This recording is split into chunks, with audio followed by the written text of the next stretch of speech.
Bagong-bagong balita, not guilty ang inihaing plea ni dating Bamban Tarlac Mayor Alice Guo sa kasong material misrepresentation na isinampa sa kanya ng Commission on Elections. Kaugnay po yan sa inilagay niyang citizenship sa inihaing Certificate of Candidacy noong eleksyon 2022. Ayon sa legal counsel ni Guo na si Attorney Nicole Hamilla, dumalo si Guo sa arraignment sa pamamagitan ng virtual conference. Hindi naman dumalo ang COMELEC sa pagdinig. Sabi ni Attorney Hamilla, not guilty ang sagot ni Guo sa kaso dahil hindi naman daw siya nag-misrepresent ng kumandidato dahil siya ay Filipino citizen. Premature daw ang naturang kaso laban sa kanyang kliyente dahil wala pa namang desisyon sa immigration cases at cancellation ng live birth certificate ni Guo. Plano raw nilang magpiyansa para sa kaso. Nakadetain ngayon si Guo sa Pasig City Jail para sa kasong qualified human trafficking. Update tayo sa pagpapadeport sa halos 200 POGO workers ngayong araw at ang nalalabing araw bagong itinakdang deadline para sa total POGO ban. Kausapin natin si Presidential Anti-Organized Crime Commission o PAOC Executive Director Gilbert Cruz. Magandang umaga at welcome po sa Balitang Hali. Good morning, Rafi, at sa mga nakikinig at nanonood po ng programa natin. Magandang umaga po sa inyong lahat. Opo, bukod po dito sa 200 POGO workers, meron pa po bang nakatakdang ipadeport? At may idea po ba kayo kung ilan na yung mga voluntaryong umalis ng bansa? Bukas po, meron po tayong ide-deport din na 12 Indonesians. And then next week, meron pa po tayong 43 na ide-deport na mga Chinese din. Na papunta naman po sa Xiamen. As to the number po nung na nagkusang nagpa-deport po o nagkusa pong umalis na lang po sa bansa natin na dati pong mga POGO workers, marami-rami na rin po ang nag-alisan dito sa atin, Rafi. Hanggang sa ngayon po ba may namomonitor pa kayong operasyon ng mga POGO hub? Sa ngayon po marami pa rin po sa monitoring po namin ginagawa. Kasi yung iba pong dating malalaki, talagang nag-convert na lang po sila sa maliliit. Minsan nagbiyak na lang po sila sa 2 o 3 grupo.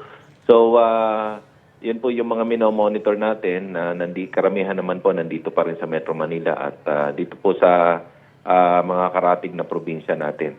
Pero may ipapasara po kaya ang mga ito bago ang total POGO ban sa pagtatapos ng taon? Sa tingin ko po, hindi po magsasara yung iba but mag-ooperate pa rin po sila na guerrilla style operation. But since meron naman po tayong monitoring and mga intel report po, siguro mapapagtulong-tulungan na po ito ng mga local government unit and yung national agencies po natin. Giit naman po ng ilang Pinay na asawa at partner ng mga deportees, nadamay lang daw yung kanilang mga kabiyak at hindi po raw talaga sila nag-ooperate doon sa mga POGO na ni-raid. Ano pong masasabi nyo riyan? Yun nga ho, kung yun po yung nila, yung sinasabi nila, pwede naman po nila sabihin yan, But during the time ng maaresto po kasi yung mga tatay ng mga anak nila o yung mga naging boyfriend po nila, sila po ay nandun sa POGO Hub na nag-ooperate po at sila ay walang mga dokumento during the time po ng arrest. Kaya po sila ay kinonsider na may violation ng immigration laws natin. Kaya sinama po sila sa deportation. Opo. Kumusta naman po at anong plano nyo dun sa mga batang nasa custody ninyo matapos iwanan ng kanilang mga magulang ng mga POGO workers? Sa ngayon po, talagang sinusuportahan namin, and katunayan, kanina may nadagdag na naman po, kasi every time po na nagpapadeport po tayo, naglalabasan po yung meron palang buntis, meron palang naanakan na sila, may mga girlfriend sila rito.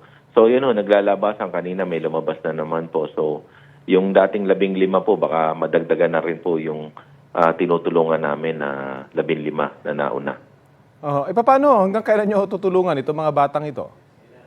Siguro hanggang kaya namin. But meron po kaming coordination na ginagawa with DSWD. And siguro pag-uusapan na lang po namin kung paano aarugain ito.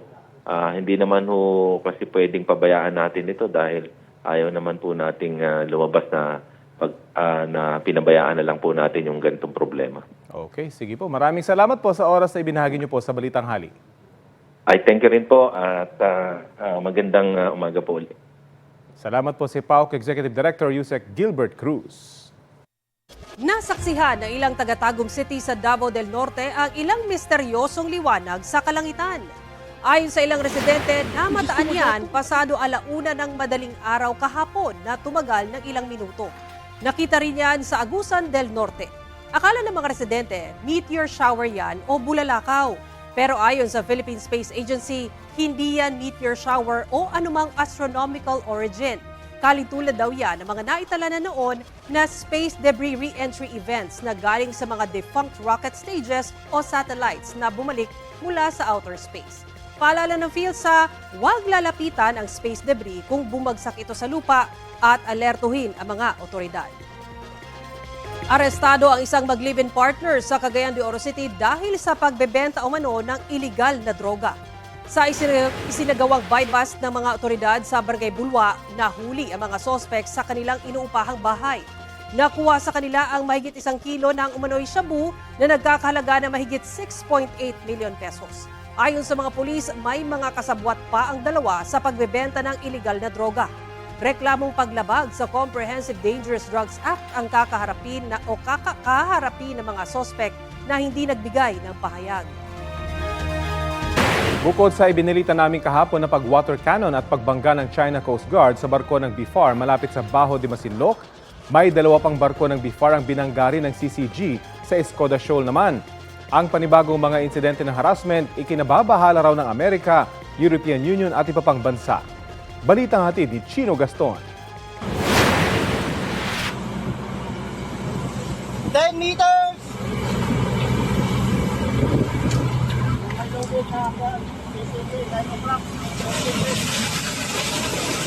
Dihit! Dihit!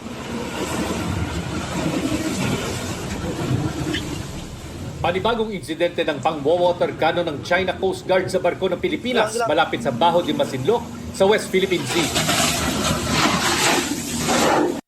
Mula sa ere, kitang-kita kung gaano kalaki ang China Coast Guard 3302 kumpara sa water cannon na BRP Dato Pagbuaya ng Bureau of Fisheries and Aquatic Resources. Kasama ito sa Maritime Patrol para suportahan ang mga mangingisdang Pinoy sa lugar. As you can see from the video, it is a jet stream water cannon that it is really intended to damage the structure and the communication equipment of Dato Pagbuaya. A good thing that the BIFAR vessel have seamanship skills to outmaneuver this bigger Coast Guard vessel. Hindi lang isa kundi 2 beses ng water cannon ang barko ng China at hindi lang binomba ng tubig kundi binangga rin ang BRP Dato Pagbuaya.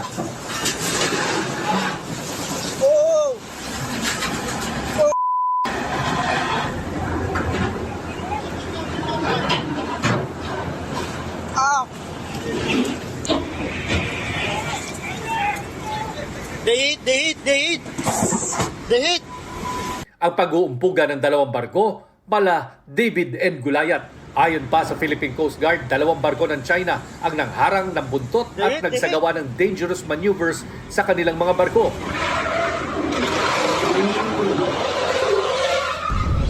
Kabilang dito ang isang barko ng Chinese Navy. This is actually the first time that we have documented a PLA Navy warship shadowing a Coast Guard vessel in Bajo de Masinloc at a distance of only 300 yards. Pero iba ang versyon ng China sa nangyari. Sabi ng China Coast Guard, ang mga barko ng Pilipinas ang delikado ang paglapit sa mga barko ng China. Ipinagwalang bahala raw ng mga Pilipino ang mga babala ng China at inilagay umano sa peligro ang isa sa mga CCG vessels. This is actually an overkill. Imagine this, our BIFAR vessel is so small compared to this humongous size China Coast Guard vessel. And they have disregarded the collision regulation intentionally, side-sweeping a smaller Coast Guard, a smaller BIFAR vessel. Halos kasabay ng nangyari sa Bajo de Masinloc, nakaranas din ng pangaharas ang mga barko ng Pilipinas malapit sa Escoda Shoal. Naroon ang BRP Dato Romapenet kasama ang mga barko ng PCG para tulungan ang mga Pilipinong pinipigilan daw mangisda sa lugar. Ang BRP Dato Bangkaw ng BIFAR, dinigitan at sinagi rin ang tagiliran ng barko ng China Coast Guard. Isang Chinese warship ang namataan sa lugar pero hindi na ito lumapit. Ayon sa National Maritime Council, bahagi ng teritoryo ng Pilipinas ang Baho de Masinloc na nasa loob din ng ating Exclusive Economic Zone. Nasa loob din ng ating EEZ ang Escoda Shoal. Alinsunod yan sa United Nations Convention on the Law of the Sea, 2016 Arbitral Ruling at Philippine Maritime Zones Act. Ang bagong pasambatas, inalmahan na noon ng China dahil isinama sa West Philippine Sea ang Baho de Masinloc at Kalayaan Group of Islands kung saan meron silang inaangkin na mga teritoryo. We deem it as it's illegal. They do not have any basis for that. And if ever they do they did submit it to the UN, hindi naman automatic yun eh. It will still come up with will go through process. And we are praying that, the international law, the provisional clause will prevail. Tinanong ang National Maritime Council kung panahon na bang tapatan ito ng Pilipinas ng Philippine Navy. What want to happen is kasi when you put a Navy vessel against a Navy vessel, it will only escalate the tension. The strategy is it's always a white ship play because that is a personality of the Coast Guard, peaceful police.